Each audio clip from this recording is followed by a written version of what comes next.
আমরা মনে করি যে সংসদে কোরআন চাই, কোরআন চাই, কোরআন চাই। সংসদে সেদিনই কোরআন যাবে যেদিন আপনার পরিবার সমাজ ঠিক হবে।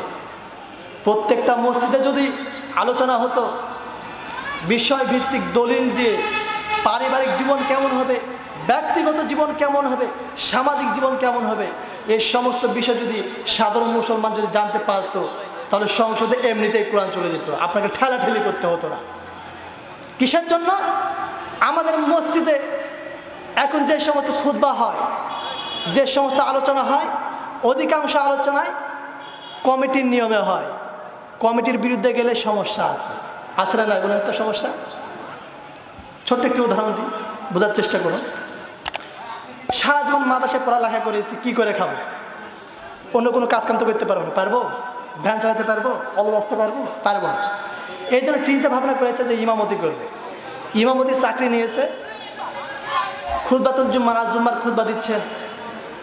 وقرن في بيوتكن ولا تبرجن تبرج الجاهلية الأولى।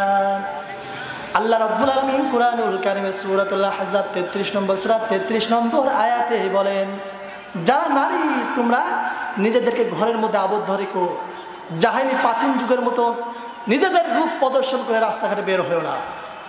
ইয়াতে সুন্দর ব্যাখ্যা বিশ্লেষণ হলো মসজিদের জুম্মার খুতবায়।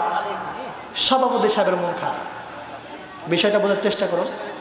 আলোচনা বক্তব্য শোনার পরে সভাপতি সাহেবের মন খারাপ। হুজুর এখন সভাপতির বাড়িতে খায়, তার বাড়িতে থাকে। এখন হুজুর সভাপতি সাহেবের এই মুখ ভার দেখে বলছে, কি ব্যাপার সভাপতি সাহেব, আপনার মুখ মন কেন খারাপ? হুজুর আপনার কি ধরনের ওয়াজ? আপনি আমার খাবেন, আমার করবেন, আর আমার বইয়ের বিরুদ্ধে ওয়াজ করবেন, ইয়ে ওয়াজ তো চলবে না। সভাপতি সাহেব বলছে। হুজুর বলছে, মানে তো বুঝলাম না। যে হুজুর আমার বউ বায়া সোনালী ব্যাংকে চাকরি করে, তো সাদের মন জোগানোর জন্য একটু সাজুগুজু করতে হয়, আর আপনি সাজুগুজু দেখে আমার বইয়ের বিরুদ্ধে পদ্মার ওয়াজ করছেন। আপনার চাকরি আজ থেকে নয়, আপনার চাকরি আউট, চাকরি আপনার নাই। হুজুর চাকরি আউট। হুজুর অন্য একটি মসজিদে চাকরি নেই। এখন ওই মসজিদে চাকরি নেই, ভাই বলছেন, ইয়া আইয়ুহাল্লাযীনা আমানু লা তাআকুলুর রিবা আদআফাম মুদাআফা। আল্লাহ রাব্বুল আলামিন কুরআনুল কারীমে সূরাতুল আলে ইমরান 3 নম্বর সূরার 130 নম্বর আয়াতে বলেন, হে ঈমানদারগণ, তোমরা চক্রবৃদ্ধি হারে সুদ খেও না, তোমাদের জন্য সুদ হারাম। আল্লাহ তাআলার বক্তব্য হুজুর দিচ্ছেন। আয়াতের ব্যাখ্যা বিশ্লেষণ ঠিকঠাকভাবে হলো। ওয়াজ শেষে ওই মসজিদের সভাপতি সাহেবের মন খারাপ।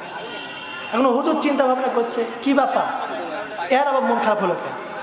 জিজ্ঞাসা করছে, কি ব্যাপার সভাপতি সাহেব, আপনার মন খারাপ কেন? হুজুর এটা কি ধরনের বেয়াদবি ওয়াজ? আপনি আমার খাবেন, আমার করবেন, আপনি তো সুদের টাকায় খান, আর আপনি সুদের বিরুদ্ধে ওয়াজ করবেন, আপনার চাকরি থাকবেন, আপনি চাকরি আউট। ওইখানে তার চাকরি আউট। হুজুর চিন্তা ভাবনা করছে, এইভাবে ওয়াজ করলে তো আমি না খাইয়ে মরে যাব, এই ধরনের ওয়াজই বাদ। হুজুরের চিন্তা ভাবনা। এখন হুজুর এই ধরনের আলোচনা বাদ দিয়ে দিল, অন্য একটি মসজিদে ইমামতির দায়িত্ব নিল। আলোচনা করে কবরে কি হবে, জান্নাতে কি হবে, জান্নাতে কয়টা হুর পাবে, এই সমস্ত খালি আলোচনা, অন্য কোনো আর আলোচনা করে না। সুদের বিরুদ্ধে, ঘুষের বিরুদ্ধে, পদ্মার বিরুদ্ধে, বেনামাজিদের বিরুদ্ধে, মূর্খ নেতাদের বিরুদ্ধে কোনো আলোচনাই আর করে না। এরপরে হুজুর এর সময় তো কোনো বিষয় আলোচনা করেন। এখন হুজুর নামাজে, জুম্মার নামাজে দাঁড়িয়েছে, নর্মালভাবে আলোচনা করার পরে নামাজে ফাতিহা সূরা পরে পরে বলছেন, ইয়াসিন ওয়াল কুরআনিল হাকীম ইন্নাকা লামিনাল মুরসালিন। 5টি আয়াত পরে নামাজ পড়া। নামাজ শেষে সভাপতি সাহেবের মন খারাপ। হুজুর চিন্তা ভাবনা করছে, আজকে তো আর ওই ধরনের আলোচনা করিনি, যে ধরনের আলোচনা করলে সভাপতি সাহেবের মন খারাপ হতো। আজকে আবার ব্যাপার কি? সভাপতি সাহেবকে জিজ্ঞেস করছে যে, কি ব্যাপার, আপনার মন খারাপ করে? হুজুর আপনি আমার খাবেন, আমার করবেন, আর আপনি সেক্রেটারির নামে, সেক্রেটারির বাপের নামে দোয়া করবেন, এই দোয়া আমি মানি না। মানে সভাপতি সেক্রেটারির নাম হচ্ছে ইয়াসিন, আর বাপের নাম হচ্ছে হাকিম। আর বাপ গত 3 বছর পুরে মারা গেছে, ওদের বাপ বেটার নামে দোয়া করলেন, কই আমার নাম তো দোয়া করলেন না? এটা হচ্ছে মসজিদের সভাপতির কথা বলছে। হুজুর চিন্তা ভাবনা করছি, আমাদের খাইছে, এখানে মনে আমার চাকরি থাকবে না। হুজুর, চাকরি থাকার একটা উপায় আছে, আপনি যদি আমার নামে দোয়া করেন তাহলে আপনার চাকরি থাকবে। হুজুরকে কথা বলছে। সভাপতির নাম হচ্ছে বল্টু। টু বলে তার কোনো শব্দ কোরআনে না। হ্যাঁ, বালিমলা দিয়ে না কাপড় বাল বলে শব্দ আছে, কিন্তু টু বলে কোনো শব্দ, ট উচ্চারণের কোনো শব্দ কোরআনে না।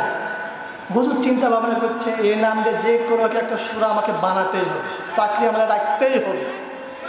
এই বলে মাগরিবের নামাজে সভাপতি সাহেবকে বলল, সভাপতি সাহেব আপনি আসবেন, আপনার নামে দোয়া হবে। ফাতিহা সূরা পড়ে এখন হুজুর বলছে, ইয়া বল্টু আনতা কালবুন ওয়া আবুকা খিনজির ওয়া জাদ্দুকা হিমারুন ওয়া ইন্নাহুমুল জাহিলি। এ দোয়া যেমনি করেছে, সভাপতি সাহেব চিৎকার মেরেছে, আমিন, আল্লাহ কবুল করে। এখন আরবি মূর্খ সভাপতি শুনে এখন আমিন বলে ফেলেছে। বাংলা তো আর জানে না। বাংলা কি? হে বল্টু, তুই তো একটা কালো খাসি, তোর বাপ একটা গাধা, তোর বাপ একটা গাধা, তোর 14 গোষ্ঠী মূর্খ। আর বল্টু বলছে আমিন। আমি কালো খাসি, আমি কুকুর, আমার বাপ কালো খাসি, আমার দাদা গাধা, 14 গোষ্ঠী মূর্খ। আর সভাপতি সাহেব চিৎকার মেরে বলছে আমিন। এই ধরনের ওয়াজ হয়ে গেছে বর্তমান সময়। মানে যেমন কমিটি তেমন ওয়াজ, যেমন জায়গা তেমন ওয়াজ, কোরআন হাদিসের আলোচনা না। এই জন্য আলোচনা শুনতে হবে দলিল ভিত্তিক, যেটার প্রমাণ আছে। এই জন্য আল্লাহ রাব্বুল আলামিন বলেন, কুল হাতু বুরহানাকুম ইন কুনতুম সাদিকিন, produce your proof if you are truthful. যদি তুমি সত্যবাদী হও, কথার পূর্বে তুমি তোমার দলিল পেশ করো।